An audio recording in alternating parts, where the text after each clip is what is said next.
Hello and welcome back to another episode of Decoding the Unknown. Today we're looking into Nazi gold. Yes, please, with ills, I mean. Nazi gold is not really good. In my mind, Nazi gold, isn't that like... I don't want to get like super grim at the beginning of the episode, but isn't that from like them taking the gold teeth out of Holocaust victims and then melting it down and keeping it in Swiss banks? Like that. I don't... I imagine this is more to do with like missing trains full of gold, but that's what I always think of when I think of Nazi gold, which... It's not... I don't like it. I don't like it at all. Let's carry on. The format of the show, if you're new here, I've never read this before. We're going to read it together, friend, and explore.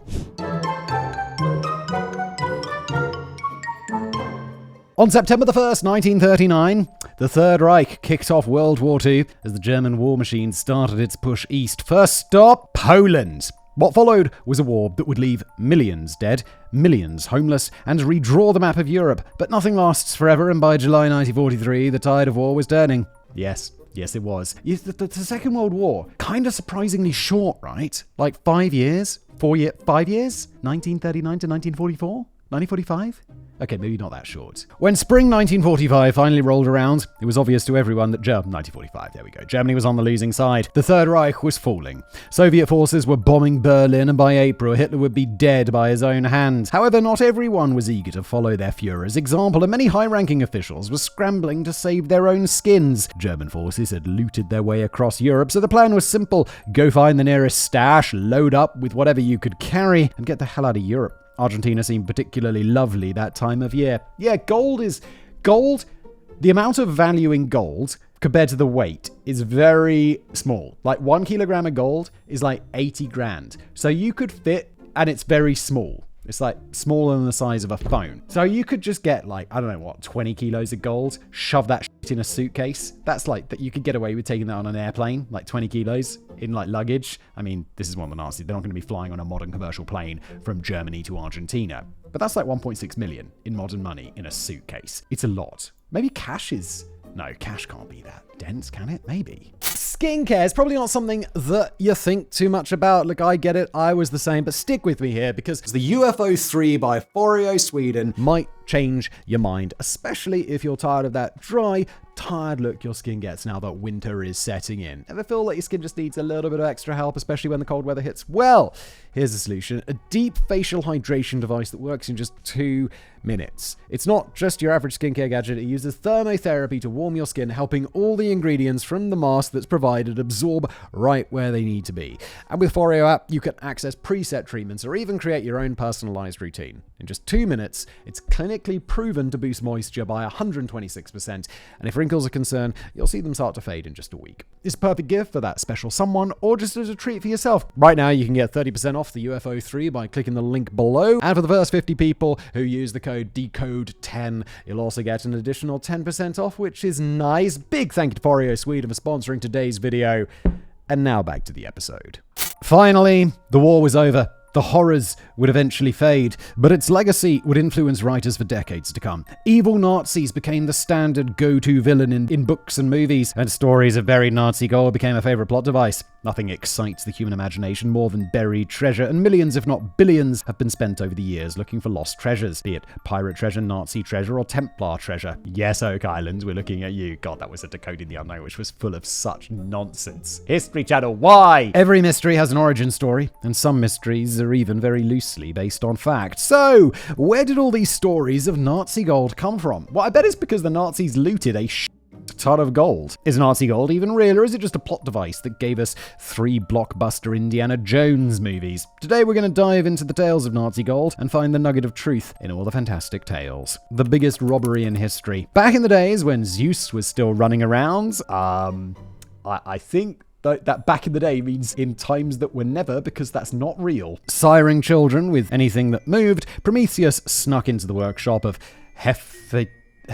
Hephaestus and defied the gods of Olympus by stealing fire to save mankind. Ah yes, this historical reality. This may seem like a most audacious feat of burglary, but during World War II, the Nazis, while conquering Europe, pulled off a robbery that would make Prometheus question his thieving skills. While I generally like to create a bit of suspense, I'm just going to decode the first part of our mystery right now. Nazi gold is very real, and it's not a nugget, it is a mountain. We're talking about metric tons of the stuff. The term Nazi gold is a bit misleading misleading, as it's more than just gold. Nazi treasure, or Nazi hoard would be more accurate. The bulk of the Nazi treasure was made up of what is called monetary gold, the gold reserves held in central banks as part of the government's currency reserves. After World War I, Germany experienced some of the worst inflation in history. The economy was doomed, and the extensive rearmament program launched by Germany meant that by mid-1938, Berlin was teetering on bankruptcy. However, this problem was soon remedied. The war officially only started in 1939, but the first country to fall to Germany was Austria, and on March the 12th, 1939, the German Wehrmacht marched into Vienna. Nazi commandos arrived on the doorstep of the Austrian central bank and helped themselves to 90 tons of gold held in the vaults. Holy is that a lot of... Metric ton is 1,000 kilos. So 90,000 kilos times, in modern equivalent, $80,000 is, I don't know, lots. The Germans also forced the Austrian government to reroute the 5.7 tons it had sent to London for safekeeping to the Reichsbank in Berlin instead. All this gold made Hitler and his cronies very happy little Nazis indeed, and a new tradition was born. The first stop for each country that fell to the German war machine was the central bank. After all, what's the point in invading countries if you can't use their gold to fund your war? Am I right? I mean, yeah, kinda. It's crazy to say, but yeah, that logically makes sense. However, the gold stored in all the banks of conquered Europe wasn't enough. The Nazis also confiscated valuable items from individuals, mostly Jewish communities, including jewelry, precious stones, silver, everything from bars to candlesticks, works of art, oriental rugs, expensive furs, fine porcelain and glassware, and anything that contained gold that could be melted down into bars. Anything considered valuable was looted from businesses and homes. Concentration camp victims were robbed of their gold wedding bands and whatever valuables they had on them when they arrived at the camps. Even the gold fillings were pried from their teeth. Yup. It requires a special level of depravity to pry the gold from the teeth of someone you just murdered. The word evil comes to mind.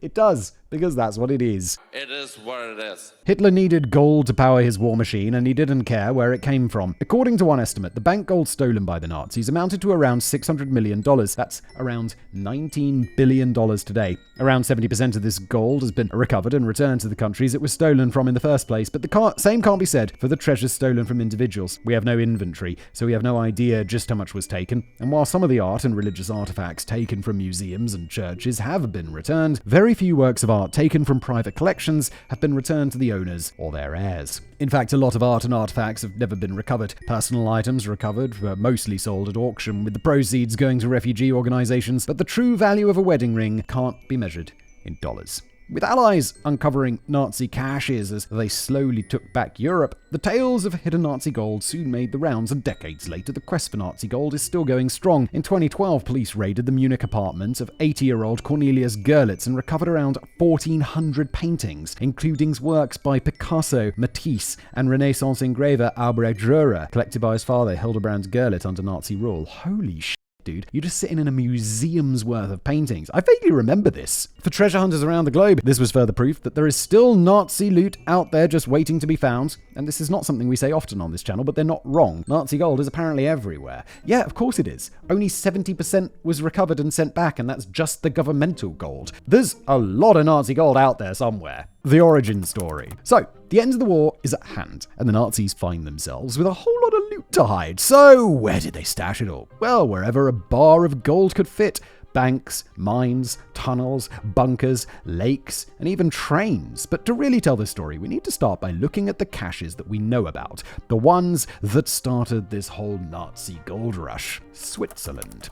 So, we're going to start with the big one that we all know about. Switzerland. If you're the traditional treasure hunter who likes working with a map and a whip, Switzerland ain't for you. All the looted treasure is buried deep inside bank vaults, and far more terrifying, the bureaucratic banking system. During the war, Switzerland, along with a number of other countries, claimed neutrality, a position they'd held since 1648. However, today Switzerland is heavily criticized for this, since their position may actually have extended the war as Switzerland became the middleman and the bank of choice for the Nazis. Yeah, I feel like if you're neutral, how about you don't do banking for all the gold that's being looted around Europe, Switzerland? What the f***? After its defeat in World War I, Germany was determined to become self-sufficient, but there were some raw materials Germany simply didn't have, so they needed to trade. However, German currency was near worthless on the world market, and few countries were willing to openly trade with them. Enter the Swiss banks. The Swiss franc was a stable form of currency accepted by everyone, so in one of the biggest laundering operations in history, Switzerland would turn gold into legitimate currency. The German government would sell stolen gold to Switzerland and then use the Swiss francs to buy raw materials from neutral countries, mainly Portugal, Spain, Turkey, and Sweden. These neutral countries would then use the perfectly legally obtained Swiss francs to buy gold from Switzerland, the gold stolen by Germany. Oh my god, dude, this is like, forget Walter White's money laundering. This is some like nation state money laundering. And it's not even complicated money. I made a video about money laundering the other day. I was like, oh, fuck.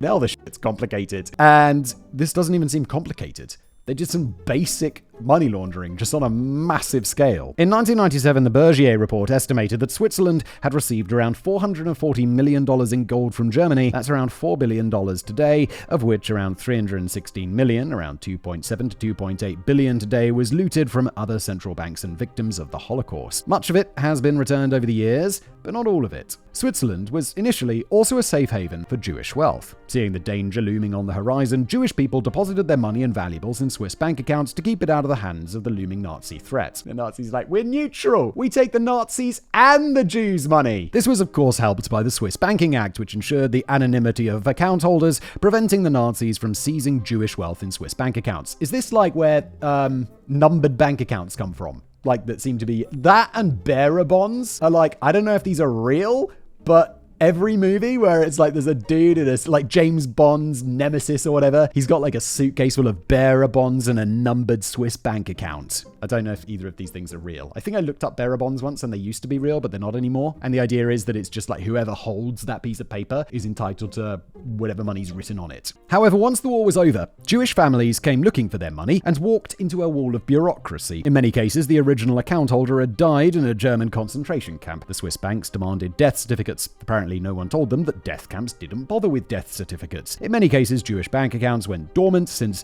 there were no family members left to claim the funds, or the family members that were left and who desperately needed the money to rebuild their lives didn't know the account even existed. Over the years, due to many investigations and pressure from the international community, the Swiss banks have identified some of the dormant accounts, and some of the money has been paid out to Holocaust survivors, but it was much too little, far too late. However, the Jewish community weren't the only ones relying on Switzerland to protect their assets. Most, if not all, high-ranking German officials had their own Swiss bank accounts. Even Hitler had an account for the royalties of Mein Kampf. Apparently, SS chief and German Interior Minister Heinrich Himmler even sent a special train loaded with hundreds of millions of dollars worth of gold, jewelry, and art to Switzerland in 1944. This wasn't just any gold, though. At a meeting with some powerful German industrialists in November 1944, the decision was made to start a fund to build the Fourth Reich, since the Third Reich wasn't doing so well once the war was over. Those of you who read Frederick Forsyth's A Decipher are probably familiar with this plot, but the World Jewish Congress uncovered documents confirming that such a meeting actually did take place. What happened to all that gold and art after the war is unclear. Germany's foreign minister, Joachim von Ribbentrop, who also smuggled 15 tons of gold out of Berlin before the city fell to the Red Army. Apparently 6.5 tons were surrendered to US forces and 2 tons wound up in the hands of the British Army in the German province of Schleswig-Holstein. This balance was smuggled out to various neutral countries, including Switzerland, Portugal, and Spain, and has apparently vanished. Switzerland might have a lot of gold, but scouring bank records isn't anyone's idea of a treasure hunt. So while, I don't know, it sounds like an easy treasure hunt. I don't want to go in the jungle looking for treasure. There's mosquitoes in. Someone will be like, yeah, just go to the Swiss bank. There's loads of dormant accounts. No one knows who they are. Be like, yes! I like the easy treasure hunt. Look, treasure! So while the role of Switzerland is important and can't be overlooked, it's not really at the root of stories of Nazi gold. For the origin of those stories, we need to take a look at the 2 biggest caches of Nazi gold recovered by the Allies, the treasure at Merken's mine and the Hungarian gold train. Merker's Mine. Late in the evening, on March the 22nd, 1945, Lieutenant General George Patton's Third Army crossed the Rhine and drove into the heart of Germany. Just before noon on April the 4th, the village of Merkers fell to the US forces, and soon gold fever gripped the world. In the days after taking the village, the Counterintelligence Corps went around asking questions, presumably to gather intelligence on enemy movements. A few of the locals mentioned gold being moved into the potassium mine at Merkers, but the US troops didn't pay much attention to the stories, and you can't really blame them. A mine full of gold sounds a bit too good to be true. Then, on April the 6th, military police stopped 2 French women entering Mercers on their way to see a midwife, as one of them was heavily pregnant. The women were questioned, hopefully after seeing the midwife, and driven home. Making conversation,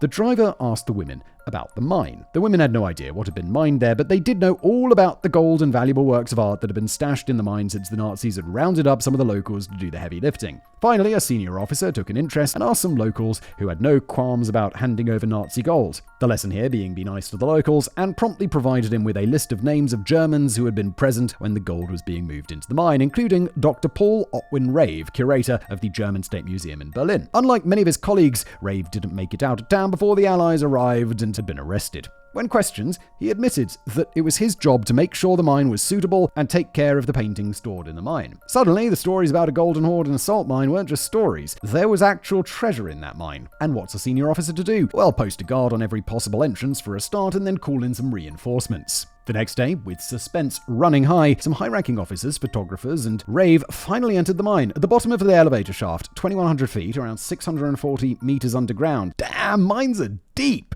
That's like half a kilometer down. Holy shit.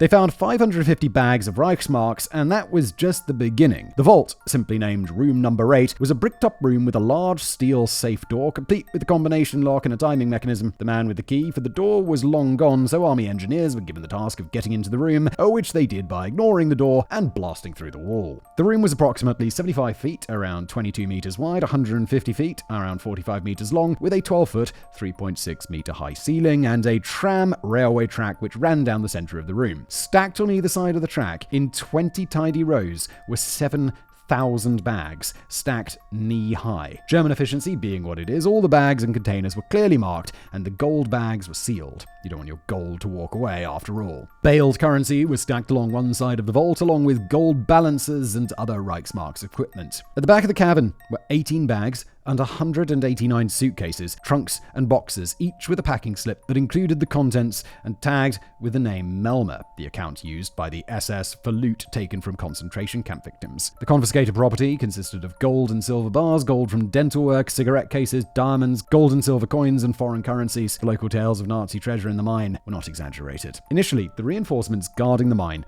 had been ordered onwards. There was a war going on after all, but when the higher-ups realized the magnitude of the treasure tucked away in the mine, the reinforcements were rerouted back to Mercers for guard duty. The war, it seemed, could wait. Can you imagine the temptation of just being one of those? It's like, have you seen that movie Three Kings with George Clooney and some others, where they go after Saddam Hussein's gold? Can you imagine the temptation of just being an army dude and there's like a gold bar just right there, and you're like, that's more than I make in like a long time, and you're just like, yeah, I'll just pop that in my pocket. No one will know. The decision was made to move the loot to Frankfurt Reichsbank, but the clock was ticking. The Mercers part of Germany, today part of Poland, would go to the Soviet Union, and rightly guessing that the loot would disappear into Russia never to be seen again, everything had to be moved before the Red Army arrived. The loot was inventoried as it left the mine, and the final inventory reads as follows: 3,682 bags and cartons of German currency, 80 bags of foreign currency, 4,173 bags containing 8,307 gold bars, 55 boxes of gold bullion, 3,326 bags of gold coins, 63 bags of silver, 1 bag of platinum bars, 8 bags of gold rings, 207 bags and containers of SS loot, and around 400 tons of art.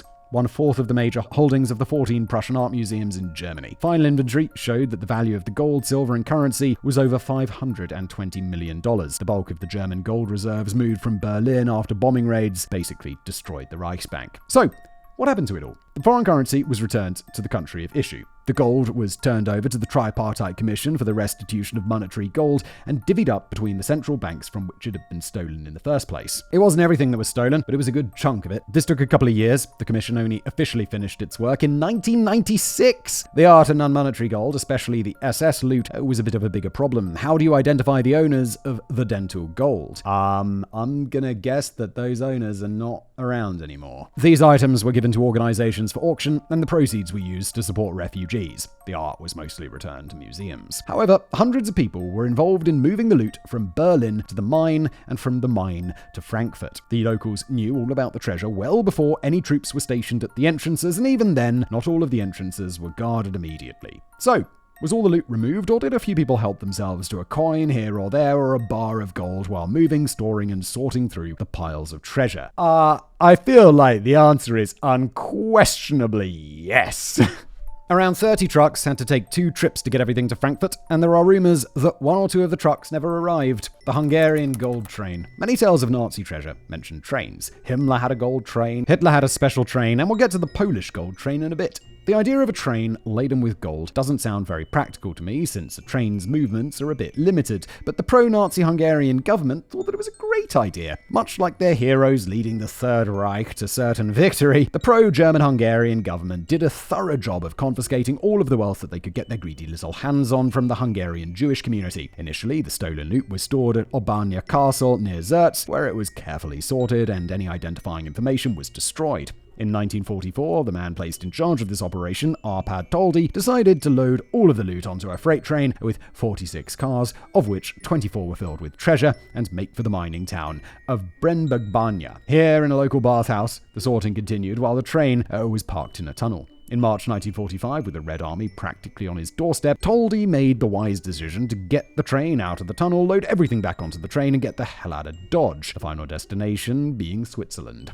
However, Toldi had no desire to get caught, and to train, it's kind of obvious, so he packed the most valuable loot into 44 crates, loaded it into trucks, and after telling his second-in-command to make for the Swiss border, he took his family and left with the trucks. He tried crossing the border into Switzerland with his loot, but the weather wouldn't cooperate, blocking the mountain passes, so he was forced to bury his treasure in various villages in the Tyrol region of Western Austria and in a brick factory in Feldkirch. By August 1945, around 40 crates of this loot had been recovered by the French occupation authorities, with Toldi's help, though whether it was voluntary or not is a little unclear. For those of you keeping score, that means at least 4 crates are still unaccounted for. But what happened to the train? Well, by mid-May, the train had arrived in Werfen, where it ran straight into the waiting arms of the US Army. From Werfen, the train was sent to an American military warehouse in Salzburg, where the loot was stored for 2 years, while the Americans were trying to decide what to do with all of it. The Soviet Union demanded the train be turned over to them, but that was not going to happen. The now pro-Allied Hungarian government and Hungarian Jewish community made a heartfelt plea to the US government to get their stuff back. Of the 600,000 Hungarian Jews that were sent to concentration camps, only 20,000 survived the war, and they had been left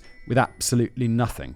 According to the Jewish organizations, the haul on the train was worth around $350 million. However, an inventory of the loot at Salzburg, conducted by the heroic Allies, estimated the haul to only be worth $3 million. The final inventory of the gold train consisted of 10 cases of gold, weighing around 45 kilograms each. There was also 1 case of golden coins, 18 cases of jewelry weighing about 35 kilos, 32 cases containing golden watches, a trunk with foreign currency, 1,560 cases of silver items, 1 case of silver bricks, around 1,000 paintings, and 3,000 Persian and Oriental carpets, an assortment of fur coats, stamp collections, cameras, gramophones, silver jewels, porcelain, pocket and wrist watches, and 2 train cars of random loot that hadn't yet been sorted. Apparently, Toldi and his men ran out of time. The art wasn't necessarily work done by the masters, but this still sounds like it was worth more than $3 million in my humble opinion. Yeah, no shit. The Hungarian Jewish organization tried to get some of their leaders onto the train to see if they could find a way to identify the owners of at least some of the valuables, but the US refused to let them enter. It was finally decided that it would be impossible to identify what belonged to who, so the items were sorted, listed, weighed, appraised, and shipped off for sale, with the proceeds given to the International Community for Refugees. The items may not have been identifiable, according to the US troops in charge, but they clearly thought the stuff was valuable, since quite a few officers used the train as their personal shopping website, ordering valuables off the train, including rugs, paintings, silverware, candlesticks, fine china, glassware, linens, sheets, and even bath towels for their officers, villas, and in one case a personal train car. Items from the gold train also ended up in army exchange stores. On top of this, there were also several burglaries while the haul was sitting around the warehouse in Salzburg. A few paintings also vanished, while the rest, over 1,000 paintings, were given to the Austrian government, supposedly for safekeeping until the owners could be found. However, to my knowledge, this never happened. It's generally agreed today that the Hungarian gold train was very poorly handled by US authorities. Anyone who doesn't accept that it was poorly handled, like, who says, oh no, this was a smooth operation? And since it would now be impossible to identify any of the items, the treasure of the gold train is basically lost. If you're in New York, where most of the items were auctioned off, you might even own a few items from the train and you wouldn't even know it. Time for a treasure hunt. A lot of Nazi treasure had been found over the years, but not all of it. there's still a lot of gold and art that's unaccounted for. So where exactly can an enterprising young lass or lad armed with a brand new shovel, a fedora, and a faded map go looking for Nazi gold? Lower Silesia and the Polish gold train. Today, the region of Lower Silesia is in southwestern Poland, but during the days of World War II, Lower Silesia was still a part of Germany and considered safe ground by the Nazis. This all changed in the early months of 1945, and soon the German army and many German civilians were retreating in the face of the oncoming Red Army. Unable to take everything with them, so the rumors go, those fleeing buried their treasures, from gold and art to futuristic weapons, depending on who you're talking to, making Lower Silesia a magnet for treasure hunters. However, what may sound like the fever dreams of the treasure-obsessed is not entirely without precedent.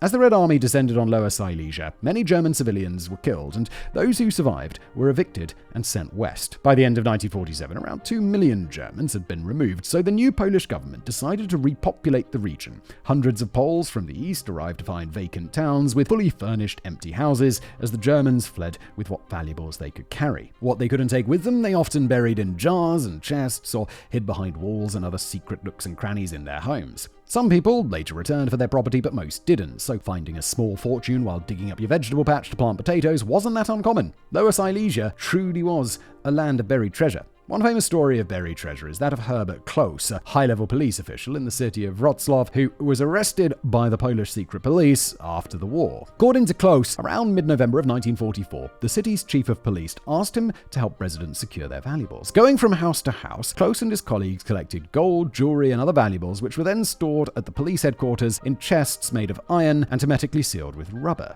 The chests were numbered but unmarked, so no one would know what was inside. Plans were made to hide the chests outside the city, and while Kloss claimed that he wasn't part of that operation due to being sick that day, some of the officers buried the chests or hid them in tunnels and concealed the entrances. Thus far, no trace of Kloss's treasure has ever been found, but it's hardly the biggest prize. That honor belongs to the Polish gold train, a freight train loaded with all kinds of treasure, priceless works of art, around 300 tons of gold from the Reichsbank in Wrocław, and a host of other valuable cultural treasures, mostly taken from Jewish communities. The treasure mysteriously disappeared between the Freiburg station in Schlesien, today Świebodzice, and Woldenberg, today Wolbrich, and is estimated to be worth billions if it's real. Tadeusz Słowakowski, a retired coal miner, has been looking for the gold train for decades. Słowakowski and his fellow treasure seekers believe that the gold train is hidden in a secret collapsed tunnel on the outskirts of the town of Wolbrich, around the 65th kilometer marker of the railway. Słowakowski claimed that a German railroad engineer he worked with once claimed to have seen a secured, fenced-off area, possibly the location of the entrance to the secret tunnel, at the 65th kilometer. However, the secret tunnel, supposedly hiding the glorious train, forms part of a much larger complex for the tunnel and is not just dug into any old mountain. The tunnel is dug into the Al Mountains. You want to know more about that? We just did a video about, specifically on this. I don't know when it came out. Maybe it'll even come out of this one, but because that's how it works. But yeah, done this in depth on this channel. A beautiful place to go hiking, biking, and cross-country skiing. The Al There's absolutely a reference to the other script. The Al Mountains is also home to a vast complex of tunnels codenamed Project Rice. What exactly it was supposed to be, no one knows, and the project was never finished. Some of the tunnels have been found and excavated, and some are even open to tourists, but the majority of the complex is totally inaccessible. We still have a lot of ground to cover and gold to find, so I'm going to direct anyone who wants to learn more about the Al Mountains, Project Rice, and futuristic Nazi weapons to Danny's brilliant video on the subject. Yes, there we go. That was it. Danny wrote it. It was a good one. For the purposes of our story, suffice to say that since Project Rice was never finished and therefore couldn't be used as a bunker, many believed it became a depository of Nazi wealth instead, and there are many stories floating around to back up this idea. One such story came from a number of former German residents of the nearby town of Wahlem. Early in 1945, German soldiers arrived, emptied the streets, and threatened to shoot anyone who looked out a window. Moments later, a convoy of trucks rumbled through the town, headed up to the Voldars complex, which makes up part of the larger Rice complex. In a letter, a Polish partisan living near Wahlem at the time recalls a meeting with a local forest warden, who described a convoy of trucks driving into a tunnel near Wahlem and never coming out. Not long after that, the German soldiers blew the entranceway and camouflaged it with vegetation. The partisan and warden made plans to visit the site, but before they could, the warden was murdered. Did he know too much? Did the convoy of trucks contain some of Kloss's gold or some other valuable treasures? I mean, it's It's not too much of a stretch, is it? In 2015, two treasure hunters, Piotr Koper, owner of a construction company, and Andrzej Richter, a geologist, announced to the world that they'd finally discovered the Polish gold train, buried around 8 to 9 meters, that's 26 to 29 feet, underground between cities of Walsbryk and Wrocław in Poland. Apparently, they got the tip through a deathbed confession, though whose death is unclear, and while their only interest was in recovering the valuable cultural treasures, they would only give up the location once local authorities agreed to pay them 10% of the finder's fee. Yeah, just interested in the cultural stuff, are you boys? Not interested in the money? Except you want 10% of it. It's probably billions. Treasure hunting is an expensive hobby, but apparently it pays well if you find something. Using ground-penetrating radar to confirm the tip received by the unknown deathbed confession, the duo believed the train had several carriages, measuring a total of 98 meters, 320 feet, and was carrying weapons and ammunition, as well as looted Nazi treasure, including gold, jewelry, and precious works of art. However, not everyone was convinced. Researchers from AGH University of Science and Technology in Krakow did their own survey of the area, and they came up with nothing, stating that what the two hobbyists found was merely natural rock formations that resemble a train. One researcher admitted that it's possible they did find a tunnel, but even if they did, there was no sign of a train, and considering the complex labyrinth of tunnels under Owl Mountains, tunnel isn't exactly a groundbreaking discovery. The duo was undeterred though, and excavations continued well into 2016, but by August, the treasure hunters finally had to admit that their images were of natural rock formations created by underground ice. Yeah, I knew this already. Go watch the other video on this. It's a cracker.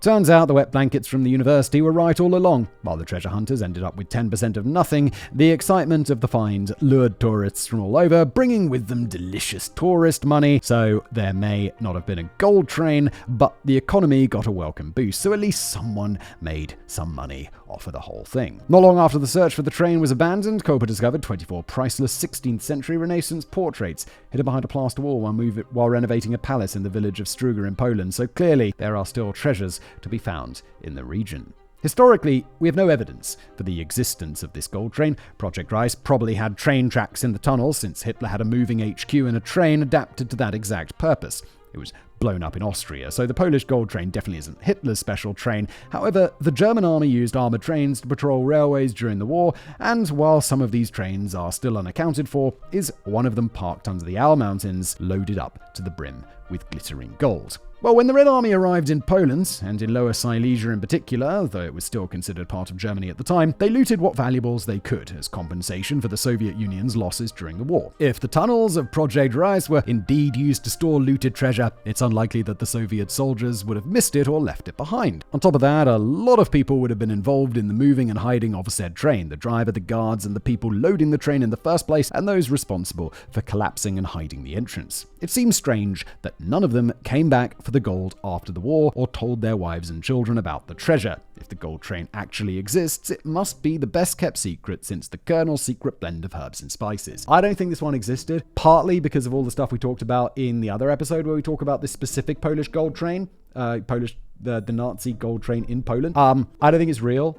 The other stuff is way more compelling. The Michaelis Diary. In 2019, the discovery of a diary sent another wave of ripples through the treasure hunters of Lower Silesia. The diary was apparently written by an SS officer using the pseudonym Michaelis, and for many years it was kept secret, hidden away in the town of Quedlinburg in the possession of a Masonic lodge. Because, of course, the Freemasons would have a finger in this pie. Yes, DTU, Decoding the Unknown without the Freemasons. Are we going to get aliens in today's video? Probably not. At least we got the Freemasons. The lodge has been around for a great many years, and some elite Nazi officers were among its members during the height of the Third Reich. Among these high-ranking Nazi officials was the mysterious Michaelis, who controlled Nazi transport in southwestern Poland at the time. After the war, many of the Nazis fled or were tried and executed, but some of their descendants still belonged to the lodge and kept the existence of the diary a secret. However, in 2019, someone finally grew a conscience, rare among Masonic lodges, and the diary was gifted to a Polish foundation as an apology for World War II. Better late than never, I suppose, and nothing says I'm sorry than a load of Nazi gold.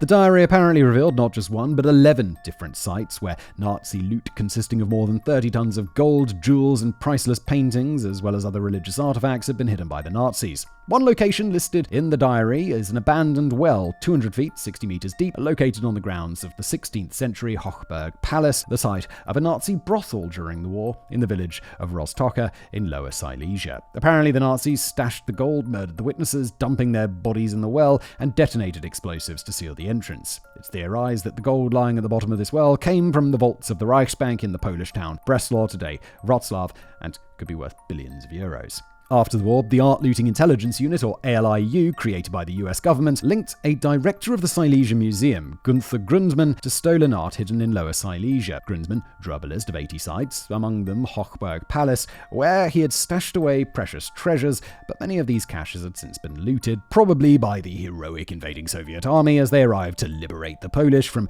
both the Germans and their wealth. However, much is missing. So the idea that some of the treasure might still be lying around at the bottom of a well isn't entirely far-fetched. But is the diary real? According to experts, the diary is a Polish-German forgery, likely produced sometime after 1982. The journal itself is an accounting book from the turn of the century, and most of its 600 pages are empty. The text talking all about the treasure only covers about 9 pages and is written in pencil. As for Michalis, according to a rumor, he was one SS officer, Egon Ollenhaar. However, there's no one by that name registered on the SS officer list, so even if he existed, he wasn't an SS officer. The name Ollenhaar also appeared in a book written from accounts of German refugees who fled Lower Silesia in 1945, so perhaps this is where the forger got the name. So, in possibly the most bizarre coincidence in history, the diary might be a fake, but an abandoned well is a good place to hide some part of the treasure that we know to be missing and hidden somewhere on the grounds of Hochberg Palace. So either the forger of the diary knew something the rest of us don't, or it was the luckiest guess in the history of guessing. The owners of Hochberg Palace were planning to do some renovations back in 2020, and looking for the treasure is on the list of things to do. Not sure if they found anything yet, but we can keep hoping. Sounds like they should really be looking for that. It's a lot of money. And how much effort is it to just go look in an old well? Come on. Treasure in a Dutch town.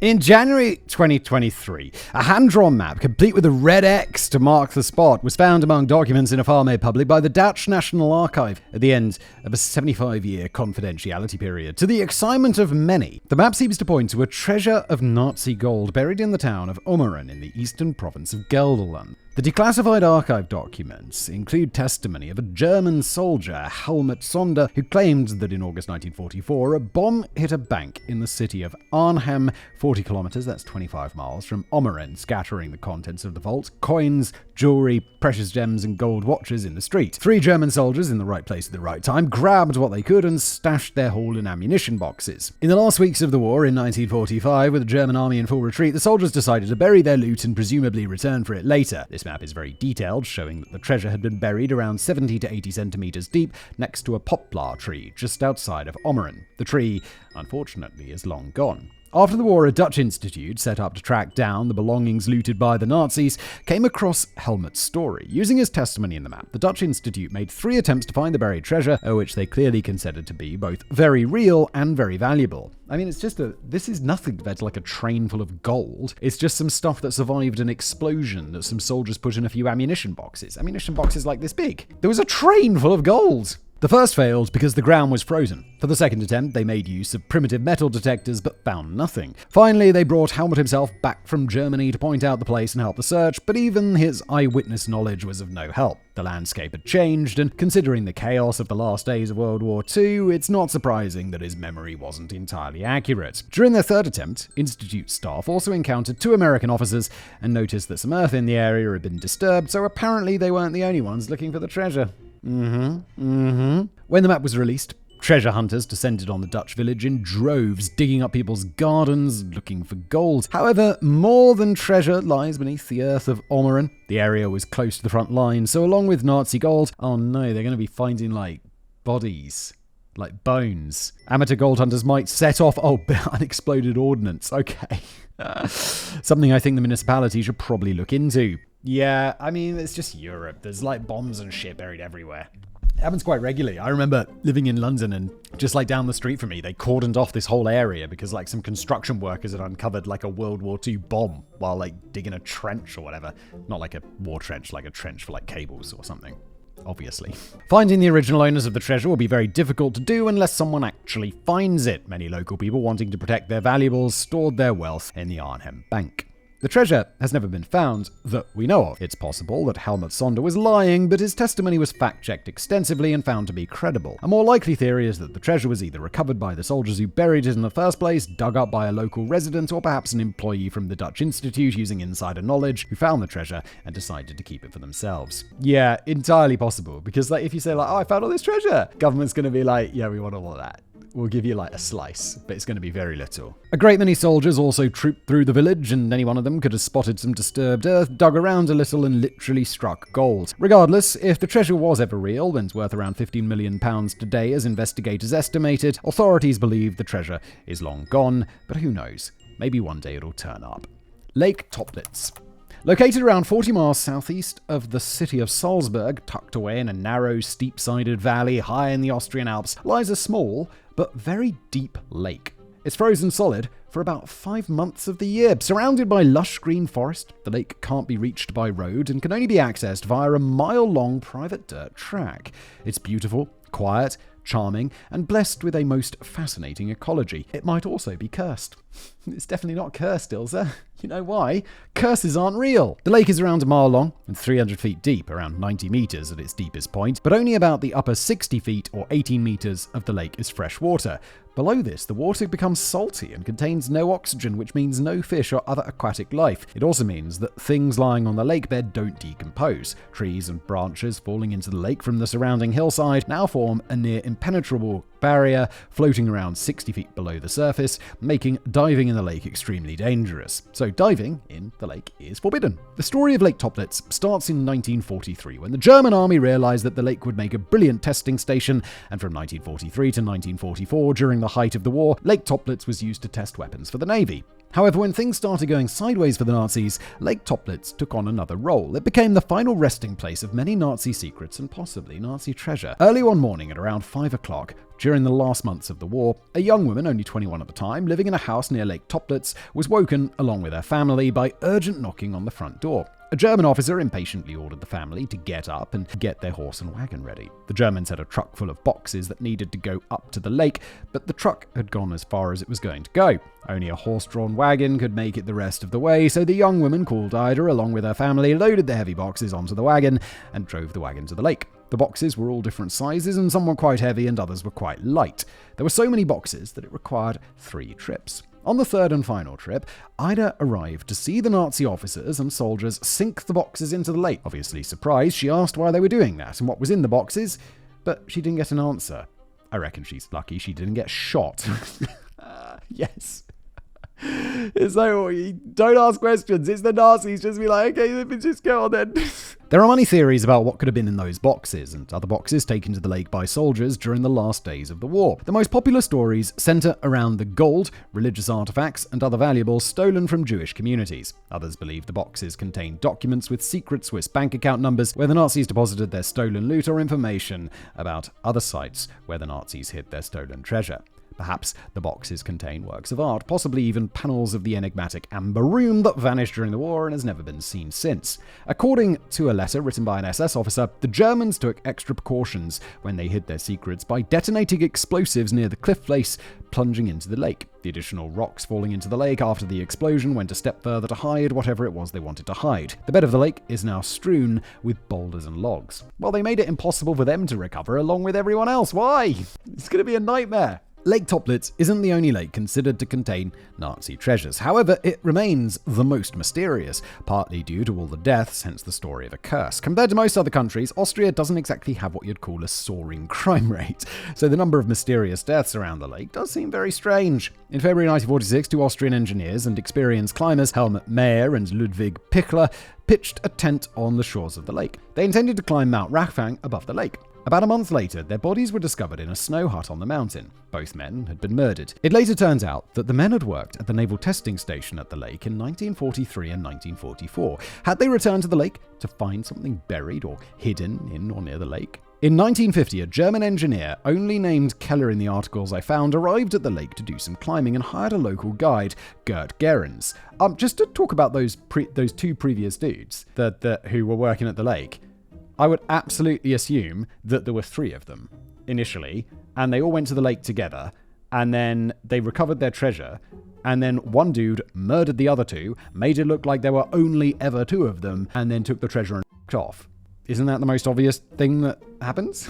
Anyway, back to Gert. Gert Gerrans died in a climbing accident soon after, and when the family investigated, they found that Keller had also worked at the Toplitz testing station. In the summer of 1952, the body of a visiting French geography teacher, Jean de Saz, was found at his campsite close to the shores of the lake. There were signs of digging, but nothing was found. While looking into the death of the French teacher, Austrian police also discovered two more bodies on the opposite side of the lake. Both had been shot in the head, and neither has ever been identified. On October 6, 1963, 19-year-old diver Alfred Egner was hired by a couple of former SS men for a dive in Lake Toplitz. Egner was a relatively experienced diver from Munich and had apparently dived in the lake before. The group rowed out onto the lake, presumably with the former SS men directing Egner to a specific spot. Egner descended to 60 meters, attached to a safety line, but he never surfaced and sadly drowned. Whether he got disorientated, ran out of air, or had an equipment malfunction has never been determined. I mean, scuba diving is a dangerous sport, so yeah, it's not unreasonable that he'd die. They also made it illegal later to dive in this lake because it was dangerous. His companions, the three former SS men, only reported the accident 20 hours later after returning to Munich. They were eventually sentenced to 5 months parole for involuntary manslaughter. What? But they never revealed what it was they'd been looking for. After the death of young Egner, Austrian authorities banned diving in Lake Toplitz. Why did they ban? Why are they responsible for manslaughter? He just had a diving accident. I'm not one to defend the SS people, but this seems a bit unreasonable. In 1959, a team financed by German magazine Der Stern did come across a fortune in Lake Toplitz. Unfortunately, it was all forged. Hidden in boxes found sunk in the lake, the team recovered £72 million of forged sterling currency, as well as the printing press used to make the banknotes. It was part of Operation Bernhard, a plan authorized by Hitler to weaken the British economy by flooding it with forged currency. Around 130 million English banknotes were printed, a third of the British currency supply at the time. The forgeries were so good, even employees at the Bank of England had trouble identifying them. After getting special permission to dive in the lake, a German biologist, Professor Hans Frick, arrived at Lake Toplitz in 1983. The professor was interested in studying the fauna and flora of the lake and planned to dive with a small capsule to take samples and observe the mysterious waters. Frick used his capsule to penetrate the layer of trees and found the lake bed littered with debris, parts of torpedoes, and remains of a seaplane and prototype rockets designed to launch from U-boats. He also found some more forged banknotes. This is so super cool. Over the next 3 years, he would take photos of a box showing Russian script, leading to speculation that some of the boxes in the lake contained treasure plundered from the Soviet Union. He also discovered a previously unknown worm, though this discovery has been called into question by people who know more about worms than I do. Fascinating to discover a new series, but I'd be so much more interested in all the cool down there that's not worms. In 1985, during one of his expeditions, Professor Frick's cameras picked up what seemed to be the entrance to an underwater bunker, but this was never explored. In the 1990s, the remains of an above-ground bunker were found less than 200 feet or 60 meters from the shore of Lake Toplitz. The interior tunnel had collapsed or been destroyed at the end of the war. A local man claimed that it helped soldiers load a large number of boxes into a cavern accessed through this bunker, but no official attempt to excavate or explore the bunker has ever been made. 2 American expeditions in 2000 and 2005 didn't turn up much. Officially, the expedition in 2000 found nothing other than some more forged banknotes and a box filled with the tops of beer bottles. Apparently, Austrians enjoy beer and pranks. However, some spectators at the lake claimed that several galvanized boxes were retrieved from the lake, loaded onto armored trucks under police supervision, and driven off to who knows where. Yeah, again, because finding treasure, you're disincentivized from telling everyone, because they're going to want a slice of it.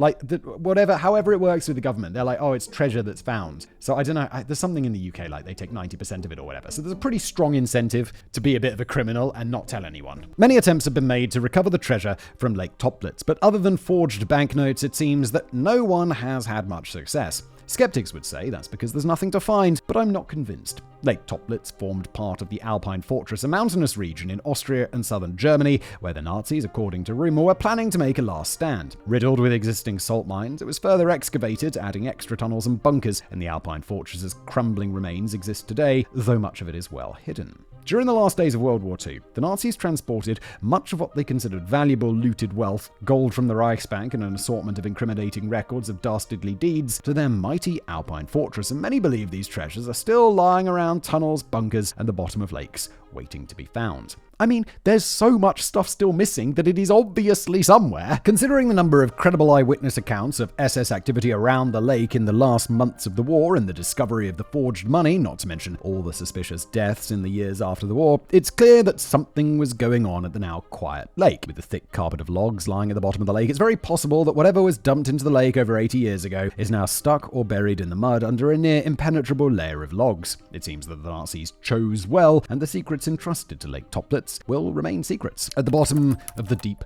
blue sea. If the Alpine lakes are too cold for your liking, perhaps consider taking up deep sea diving. I get the feeling that's going to be even colder. Stories of ships and U-boats ferrying gold and Nazis across the ocean crop up every time a German wreck is found. It seems that Nazi gold isn't just spread across Europe, it's strewn across the ocean floor as well. One shipwreck that may or may not contain a dragon's hoarding gold is the German ship MV Wilhelm Gustloff. I feel like we've done a video about this. I feel like I know about this. Some legends claim that the ship carried £100 million worth of gold and even the Amber Room when it was sunk nearly 80 years ago by the Soviets on January 3rd, 1945. Apparently, eyewitness accounts from survivors on the night before she set sail reported a fleet of trucks turning up and transferring high-security cargo onto the ship. One survivor, then a 17-year-old radio operator, claimed to have seen crates loaded onto the ship in Poland. Another eyewitness, a guard in charge of the loading, later told the radio man that the cargo was cases of Nazi gold. Divers hoping to search the wreck in 1988 found that the ship had completely collapsed, so if she was carrying gold, it's now buried beneath thousands of tons of crumpled metal. The ship now has a war grave status, so diving near it is forbidden, not that pirates haven't tried. Another wreck that could possibly contain some Nazi gold is the World War II cargo ship SS Karlsruhe, which was sunk by Allied bombs in 1945, killing 960 people, but it still remains mostly intact under 300 feet of water. It's at the bottom of the Baltic Sea. It was one of the last ships to leave the city of Königsberg in Germany, now the Russian city of Kaliningrad, at the end of the war. According to records, it had an unusually large cargo, packed in secret, but in true treasure hunter style, we don't know exactly what the cargo was, leading to speculation of Nazi gold and even the Amber Room. Again, I really hope they finally find that thing. A team of wreck hunters spent 11 days exploring the shipwreck on the floor of the Baltic Sea, and while they didn't find treasure, they did find chests at the very bottom of the ship, covered by a 2-meter layer of silt. Unfortunately, they have no idea what treasure might be in those boxes. In April 2018, researchers from the Sea War Museum, Jutland in Denmark, located the wreck of U-3523, a Type 21 German U-boat, the Third Reich's most advanced long-range submarine. It was found in the Skagerrak, the strait between Denmark and Norway. The wreck sits under 404 feet, 120 meters of water, with its nose buried in the seabed. The sub was bombed by a British Liberator bomber, dropping depth charges on her on May 6, 1945, killing 58 crew and whatever additional passengers may have been on board. For a long time, it was speculated that she'd escaped to Argentina carrying a whole lot of Nazi gold, as well as some high-ranking Nazis, maybe even Hitler himself. Nah, he shot himself in the face. Yay! Of course, finding the wreck kinda blew all these theories out of the water. Whether she was carrying gold is still unclear. The depth and position of the wreck make it difficult to explore. It's also considered a war grave, so there are some ethical concerns when it comes to disturbing the mass grave of at least 58 people. Of course, stories of U-boats stacked with Nazi gold making a run for Argentina and other safe havens in the dying days of the war have been doing the rounds for years. Some treasure hunters even theorized that during the last days of the war, the Nazis built a specially modified fleet of 9 deep-sea cargo smuggling vessels meant to smuggle loot out of Germany.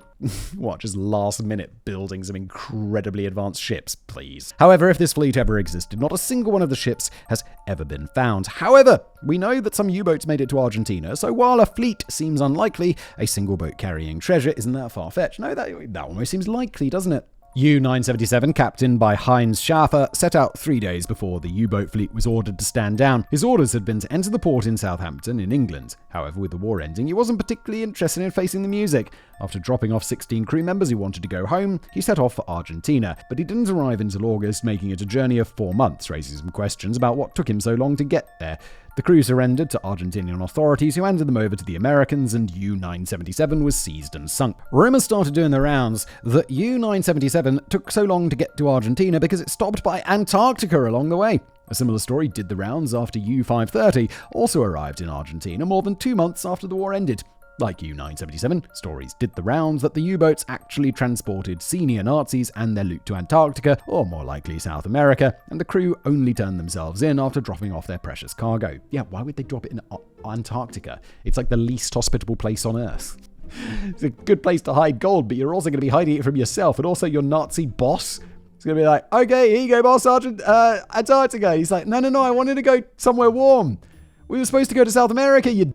However, some loot didn't even need a shipwreck to end up at the bottom of the ocean. During the German occupation of Tunisia, Rommel's men apparently collected up their own bounty, confiscated from the Jewish citizens on the island of Djerba. The treasure, known as Rommel's gold, was apparently shipped to Corsica, but the ship carrying the loot and other spoils of war sank on its way from Corsica to Germany, so it never arrived. However, according to a different account, the ship didn't sink. The treasure never made it onto a ship to start with. For some reason, the convoy supposed to ship the hoard to Germany left without the treasure, so instead the crates were dropped off into the ocean off the coast of Corsica with a plan to return for the loot after the war. Coordinates written on the back of a family photo of an SS officer imprisoned in Dachau after the war indicate a spot less than half a mile off the beach, close to Bastia. Odds are that the boxes holding the loot may have disintegrated by now, so the cargo is probably hidden under the seabed. But if you happen to be in Corsica and fancy some diving, who knows what you might find?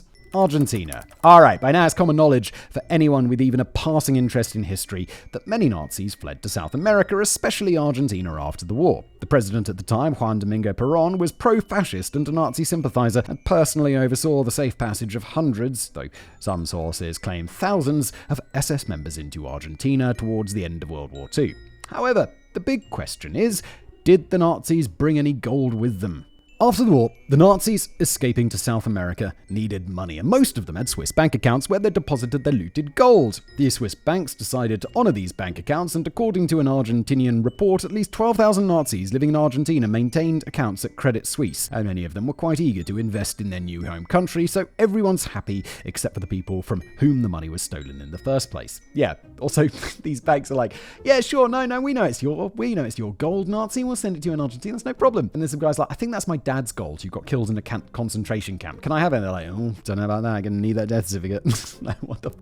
One investigation showed that the Swiss bankers and businessmen also used diplomatic pouches to smuggle Nazi assets, like gold, to Argentina, including the $20 million belonging to Hermann Goering. Banking records turned up 400 gold shipments between 1938 and 1951 from Portugal, Spain, Switzerland, Hungary, and Japan, all countries that were either allied with Germany or neutral countries happy to trade with Germany and get paid in stolen gold. There could have been more, but many of the books had been lost or destroyed. According to US documents, Goebbels deposited nearly $2 million in a Buenos Aires bank account under a friend's name. Joachim von Ribbentrop deposited a hefty sum under a cousin's name, and Robert Ley, Nazi Labour Party leader, bought a large farm near Bahia Blanca under the name of Franz Borsman. A 2004 documentary also discovered that millions of pounds worth of Nazi gold made it across the Atlantic to the coast of Patagonia via submarine in the last days of World War II. While many Nazis managed to get to Argentina with only a suitcase or two, it appears that many of them planned ahead and were well stocked in gold, but, well, where is it all now? Well, probably just absorbed into the Argentine economy, I would imagine. Every once in a while, a stash of Nazi memorabilia is found, and one of the largest caches was discovered in June 2017, when police raided a house near Buenos Aires and discovered a secret passageway behind a bookcase leading to a secret room. I'm pretty sure I've seen this movie. The collection included a bust relief of Hitler,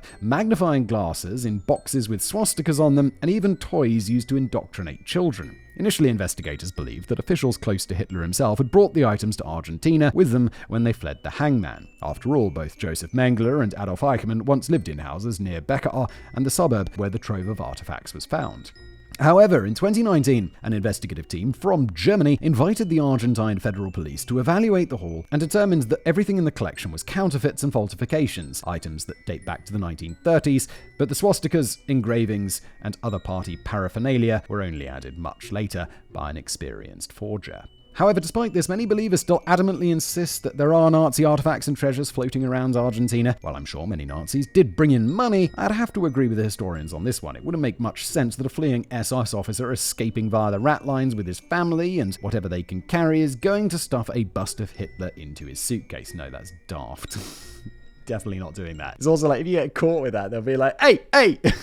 The senior Nazis, who lived in wealth and comfort in Argentina after Perón was ousted from power, didn't go around wearing swastikas on their sleeves or decorate their homes with Nazi artifacts. They knew that they had to keep a low profile, and the smart ones made sure to distance themselves as much as possible from their past. While I have no doubt that there are looted Nazi treasures in Argentina, I don't think it came in the suitcases of fleeing Nazis. Much like Switzerland, if you're looking for Nazi gold in Argentina, you need to look in the banks. It's also doubtful that any Nazis who fled to Argentina had the luxury of burying chests full of gold. They needed the money to survive, so it's probably all been used by now. Yeah, it's just in the Argentine economy. The Real Kelly's Heroes. Classic war movie from the 1970s, set in the final days of World War II, the plot follows a group of American soldiers using the general chaos that is war to go after a cache of stolen Nazi gold. Our heroes have many problems to deal with. The gold is far behind enemy lines, the Germans are making a big push against the Allies, and last but not least, the gold is locked in a bank guarded by a team of feared tiger tanks. Hollywood being Hollywood, our motley crew of heroes, bravely led by Clint Eastwood, is successful in the end, but my favourite bit about the movie is that it's based on something that really happened.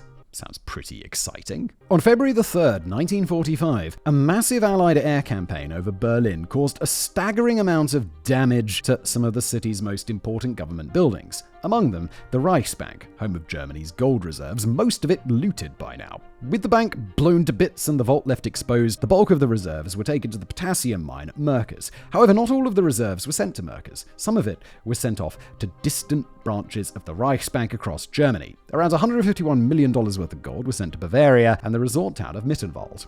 US troops knew that there was gold in the Mittenwald area and were actively looking for it, and with the help of some captured and very cooperative German informants, the cache was discovered buried in the mountains near Lake Walchen under a false tree stump. 9 tons of gold, consisting of 728 bars, worth $15,000 each. Yeah, back in the day. The Americans collected the whole lot of it and took the gold to a depository in Frankfurt. However, 25 crates containing around 100 gold bars each were still missing, so what happened to it? Someone had sticky fingers. On June the 7th, 1945, Sergeant Albert Singleton, Provost Marshal of the Mittenwald area, received a phone call from his superior, Captain Craig, saying that orders had arrived from 10th Division HQ at Garmisch. Singleton and his men were to collect 5 German officer prisoners from the mountain troop barracks in Mittenwald. The Germans would then lead them to a stash of gold, which Singleton had to recover. The most senior German officer was Major Adolf Weiss. The tip-off had apparently come from an SS lieutenant general that had been arrested. The next morning, on the 8th, Singleton and his men left and met up with 2 individuals Singleton thought were from the US Office of Strategic Services, a precursor to the CIA just outside of Mittenwald. The OSS agents had come armed with 2 2.5-ton trucks and drivers. Singleton and his men followed the trucks to Krun, where they stopped beside a creek. They climbed around 600 feet up a sharp incline where Major Weiss revealed a trapdoor leading to an underground 12-square-foot bunker. Inside, they found German infantry weapons and 3 stacks of gold bars around 3 foot high and 3 square feet, around 100 bars in total. The gold was taken to the trucks waiting below, so helpfully provided by the OSS agents, and placed into burlap sacks. Singleton claimed later that he felt uneasy about the whole thing. It was a lot of gold, and there weren't nearly enough guards to protect it. But the OSS agents said that they didn't want to attract attention, so off they went. Singleton returned to Mittenwald, and the next day he received a telegram from divisional headquarters in Garmisch that the gold had arrived safe and sound in Munich. He even wrote his wife a letter describing the cache and sent her a photo he'd taken at the bunker. A successful operation it would seem, but there's one problem. There's no official record of it, and the 1.25 tons of gold was never seen again. Yeah, these guys were not with the OSS, or if they were crooked. Someone's taken that shit. 1.25 tons of gold is an absolutely extraordinary amount of money. Some armchair investigators have wondered why the OSS agents would need 2 2.5-ton trucks for 100 bars of gold. Perhaps Singleton wasn't telling the whole story. Regardless, the gold bars has never been found, and there are quite a few other stories of gold supposedly found by US troops never being seen again. Von Ribbentrop's 6.5 tons of gold comes to mind. Is the gold hidden in the countryside of Austria, or was it carried off by US troops who saw an opportunity and took it? Clearly, those who know ain't telling. Oh my god, definitely. Like, so much gold was just nicked. Like, no question. Because in the fog of war, it's gold. It's basically untraceable. Of course lots of it was just stolen by soldiers. March Impromptu. The cache found at Lake Valken was a decent stash, but there might be more. In 2013, Leon Geisen, a Dutch filmmaker and musician, believed that he had deciphered some clues pointing to a treasure of gold in Hitler's personal collection of diamonds known as the Tears of the Wolf, lying buried under the roads in the Bavarian town of Mittenwald on the Austrian border. He believed it cracked a code written on a musical score. Bavaria was a former Nazi stronghold, so it would make sense that they had hidden some loot there at the end of the war. The possible treasure map in question is an annotated score of the March Impromptu, composed by Gottfried Federlein. According to legend, in the final days of World War II, Hitler's private secretary, Martin Bormann, scribbled some letters, figures, and runes on the score that form a code giving the coordinates to a hidden Nazi cache. A military chaplain was supposed to deliver the score to a party accountant, Franz Xaver Schwarz, in Munich, but Schwarz was arrested and never received it. Instead, it surfaced many years later in the possession of Dutch journalist Karl Hammer Katie. After spending years trying to crack the code and having no luck with it, Katie finally made the score public in the hopes that someone else might have more luck.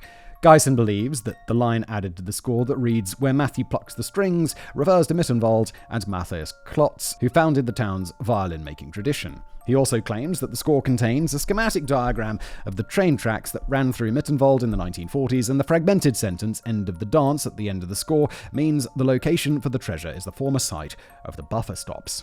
Searching and drilling commenced, and nothing was found, but that didn't deter anyone. In 2015, a violin maker claimed to have solved the riddle, but once again, nothing came of it. Maybe Hitler's diamonds are still there, or maybe the real Kelly's heroes struck again, and both the gold and the diamonds are long gone. And many other places. We looked at the main possible locations of Nazi treasure, but this list is far from complete. You could put up a world map, throw a dart, and odds are there'll be some story about Nazi treasure. Himmler apparently hid 9,200 silver rings handed out to members of the SS in a cave somewhere in the vicinity of his castle at Velversberg. Luna Lake, another alpine lake, was supposedly the final destination for $84 million in gold and jewelry taken from prisoners at Dachau concentration camp, and an old silver mine near the former Czech-German border might be the final hiding place of the bulk of the Hatvany collection owned by Baron Ferenc Hatvany, a leading Hungarian Jewish industrialist and art patron. The Soviet Union, of course, looted its way across Europe, and a lot of German cultural treasures were looted from museums in Berlin and taken back to Russia. However, the Soviet forces didn't really make a distinction between treasure and wealth belonging to Germany and wealth stolen from other countries and individuals by Germany. They just loaded up what they could carry and shipped it all back home. The trophy art brigades, sweeping the museums and libraries in the Soviet occupation zone, collected around 2.5 million works of art and 10 million books and manuscripts, and that's just what we know about. To my knowledge, we don't really know how much was actually carried off in the last days of the war. So far, the Soviet government has not given back a dime as far as I can tell, and I doubt that's going to change anytime soon. However, some private collectors and museums have made trades to get various stolen art pieces back to its country and owners, but the vast bulk of the Soviet haul is still firmly in the vaults of Russia. I wouldn't recommend hunting for Nazi treasures in Russia, though. I'm not sure what their laws are on found treasure, but I suspect you might get shot for your trouble. Yeah, it's like, Elsa, they're like, yeah, we want 90% of the treasure. In Russia, they're like, yeah, we're just going to pop you off and take the treasure, thank you. Even Americans can get in on the action if they could get their hands on the Lou map, apparently a collection of Masonic and Templar symbols arranged in a secret way to indicate the location of 14 tons of Nazi gold smuggled into the US via U-boats. The stash of gold is large enough to destabilize the US economy, so this seems to be some variation of Operation Bernard. Others think it's an encoded description of gold stockpiled by the US government, and the map was drawn by spies for their Nazi masters. This one's the most ridiculous so far. Personally, I think Hitler was a little too busy to worry about US gold reserves, but someone might prove me wrong someday. Conclusion. From the amount of gold and other valuables that's been recovered by the Allies after World War II, it seems that the Nazis weren't particularly good at hiding things, be it gold or war crimes. However, while we have a good estimate of how much gold they carried off, we can't be sure, especially when it comes to the personal property of individuals. Unlike banks and museums, we have no inventory to check. So does that mean no more gold to be found?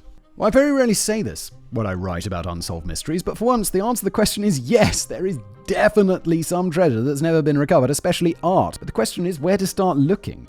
In the last days of the war, the liberators were often just as guilty of carrying off valuables, basically just stealing what the Nazis had already stolen, so the loot could be anywhere. However, I do think most of the undiscovered treasures are probably still in Europe, though I expect the art would have made its way into private collections through the black market. The big caches have been found, so your chances of finding another Merkers mine or Hungarian gold train is none. The caches left will be small treasures stashed in hard-to-reach places like the bottom of a deep alpine lake or a collapsed tunnel or bunker that no one knows about. Looking for buried treasure is very exciting, and striking gold would be a dream come true for pretty much anybody. However, Nazi gold is not just gold. Millions of lives were lost in pursuit of power, and all that stolen gold funded the insanity. So if you wish to follow in the footsteps of Indiana Jones himself hunting down Nazi treasures, remember, it belongs in a museum. And that's where we end today's video. Thanks for being here.